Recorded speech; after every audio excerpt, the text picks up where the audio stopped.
majority of the majority of fighters that have fought me, they've outweighed me, like almost all my career, so I always say I'd rather be the part than look the part, because I've been in many situations where I've seen guys looking the part, but then when it get to the nitty gritty, they're not the part. Well, you look the part too. Just don't get it twisted.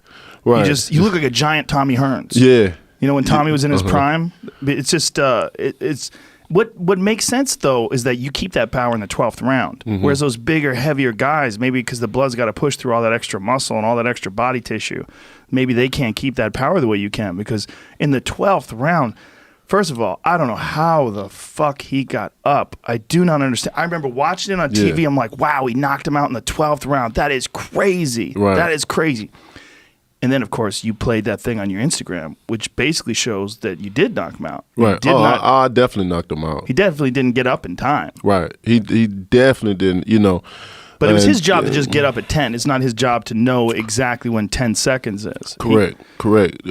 Jet Reese definitely had delays on that count. I've seen the fight like 6 times. And definitely when he got to 8, 8 was a very long delay. 8! Then he said 9! Like I said, 9 out of 10 judges would have waved that off, easily, especially when you've seen a guy eye roll in the back of his head and him hitting the canvas and his whole head meat penetrated, like it started getting tight. The muscles in his head is getting tight in the back, and but it's so much with that. I know how he got up. I didn't understand how he got up either. And God is a good God. Well, he believed it. That's what he believed. He believed it. Yeah. I mean, look, he got up, man, and he got up and he boxed well. Yeah, he recovered. You came after him and you hit him with some more big shots, and he kept moving, but then he started getting his legs back under him, and then he started landing. There's also other things as well too. He's still a gypsy though. Yeah. They believe in a lot of things. Yeah. Love that, right? So yeah, you never know. Hey, it was a fucking phenomenal fight, though, man. It was epic. It was epic. It was amazing to watch. Most definitely. I watched it by myself. Yeah. My family was gone. They went out for the day, so I was like, "This is great, just me." Did you watch it on mute? No. See what I'm saying? The commentators, man, they was horrible. Really? They was horrible. Really? I felt they was very biased. It was a lot of things they was pointing out what Fury was doing, but not a lot of things what I was doing. It just. Even when I knocked him down in the 9th round, they had all this to say. But when I knocked him down in the 9th round, it was so quiet. And it wasn't even a devastating knockout. I was getting hit behind the head, but they wanted to call out me hitting him behind the ear. But how many times I got hit behind the head never was revealed. It was like even just this whole, build up to it. He sold his story. He sold his story to America. And, any comeback sport, it deal with emotions, Right. People got emotionally tied to it. A lot of people could relate to his story, certain things I could relate to. And then, when you capture, the world, and you capture people that get emotional involved, they want you to win, right. Just because of the story. I want them to win and stuff like that. And the commentators, especially Paulie,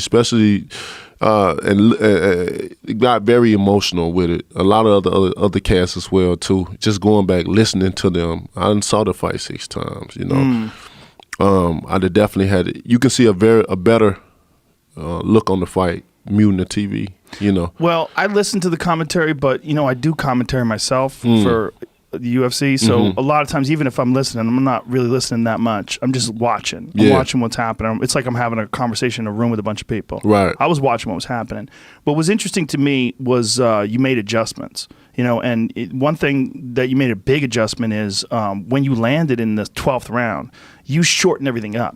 You shortened that right hand up. It wasn't a winging punch at all. It came straight down the pipe, and then that left hand behind him, and the fucking timing, because he was already going down. Correct. You already hit him clean. He's going down. Then that fucking left hook, man. Yeah. Woo! Yeah, it was that crazy. was what was really crazy that he got up from, because Most you definitely. snapped him around like The Exorcist. It was nuts. When he went flying and then flatlined and laid back, I was like, it's over. I can't believe he knocked him out in the 12th fucking round. Because all fight, I was saying, all this guy needs is one punch. Like, you got that scary, creepy power. And then, boom! You could say that all day long, but if it never lands, it doesn't mean anything, right? Correct. But then it landed, and the way it landed was like, holy shit. I told Fury, I said, you're going to have to be perfect for all 12 rounds. Yeah. I only have to be perfect for a couple of seconds. Yeah. And that's one thing that I did hear the commentators say. They said that he's proven that he doesn't have to be perfect because he got hit. But I was like, but he didn't get hit clean. He got hit one time, like pretty solid behind the ear. But the big one was in the 12th. I mean, I'm so impressed with both things, with you being able to land like that and with him being able to get up. Right. That was probably one of the best heavyweight fights I've fucking ever seen. It was a lot of pressure on me that night, you know. I'm sure. Just the heavyweight division has been dead for a long time, and then we started with last year or something. Just started really just progressing, and people started to talk about it. Especially been dead in America. I remember a time when no one knew who was the heavyweight champion of the world were. You know, it was the European guys and stuff like that. So I always made it my business, like, I want to bring it back. I want to do it like Ali did, and a lot of the other former champions did it, where people knew and understand the sport of boxing and who was the champion and stuff like that. I always felt I had that duty to fulfill, even when I was in the Olympics, because a lot of people don't even know I was in the Olympics. Right. You know, I was the only American to medal in the 2008 Olympics as well. And just from that point, I just feel like I had to be the one to bring it back.